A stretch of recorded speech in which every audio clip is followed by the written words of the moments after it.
One American artist see the dollar bill not as a controversy, but as a work of beauty. He's into the art of origami, the ancient Japanese tradition of paper folding.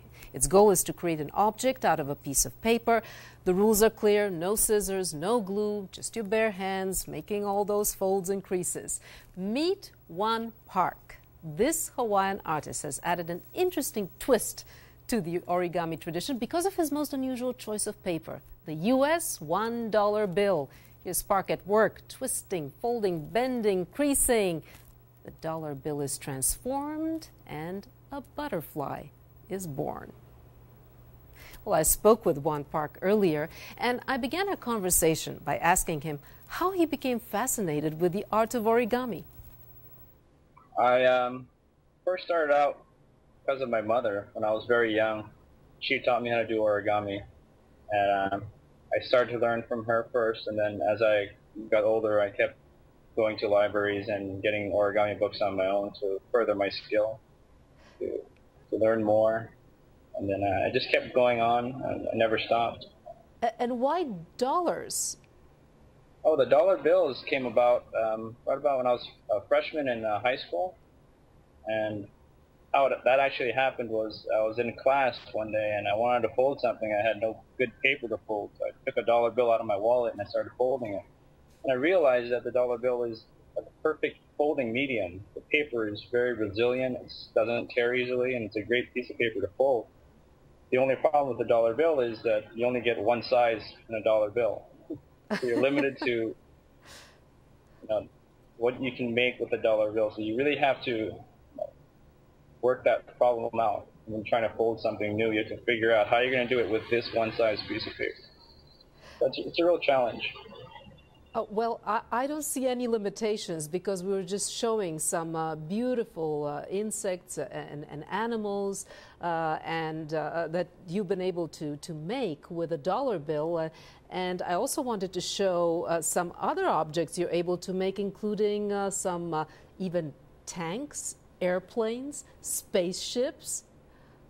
How do you make a tank out of a dollar bill? Look at this. Well, some of my models if you take a close look, you can tell that it's made with multiple pieces. Like the tank, for instance, is actually made with $2 bills. The top part, the turret part, is made with $1, and then the bottom tracks are made with another dollar bill. So some models require me to use more than just $1. I use, sometimes $2 or $3, but most of the time it's usually $1 or $2 bills that I use. Is there any message, or was this just by chance that you started working with the dollar, as you're saying, or are you trying to send a subtle message to people about money? That was never my intention, actually. When I folded with money, I just found that it was a real novel thing to fold. I mean, everybody has a dollar bill in their pocket, and it's easily recognizable. The United States dollar bill is one of the most recognized pieces of currency in the world. So anyone who sees a dollar instantly knows that this is a United States dollar bill. So it was real fun to fold, and people always know what it is. But I never intended to have any sort of social or political impact with my work. A lot of people, for instance, my dollar toilet bill, the dollar toilet that I've made, I have many comments telling me, "Oh, are you trying to say that the United States dollar currency is going down the toilet? Is that what you're trying to say here?" I'm saying, no, that was never my intention. I just made it because I thought it was a little fun, whimsical piece to make. And speaking of whimsical pieces, we're showing one of your more whimsical ones, a toilet. What inspired you to create a toilet origami? Usually origami, when I think of origami, I think of flowers, but I would never think of a toilet. That was actually a challenge. I asked a friend of mine one day, and I said, "What would you like me to make?" And he's like, "Why don't you make a toilet?" So that's what I did. Another friend of mine asked me to make something, and I made that too. So I made them a Stegosaurus dinosaurs. They thought that would be very complicated, and I made one. It's amazing, and one of the most beautiful ones, and I think that's your favorite, is the koi, the fish we showed in the beginning. Let's take another look at that and tell us what inspired you to make this. The koi, the inspiration for that piece actually came from a Chinese restaurant that I visited one day.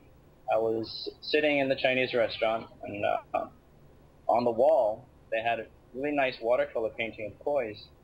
And I was staring at the picture, and I said, I've never actually tried to make a fish, any type of fish with a dollar bill. And I thought if I was going to make a fish, I think the koi would represent, as a fish very well, because it's from the Orient. It's very Oriental. And because me being of Asian background, so I thought that would be really nice. And so do you just do this as a hobby, or do you exhibit? Do you sell? Yes, I do sell my work. I sell my work. I do private commissions, and I do commercial work. And right now, this is what I'm doing as my main source of income.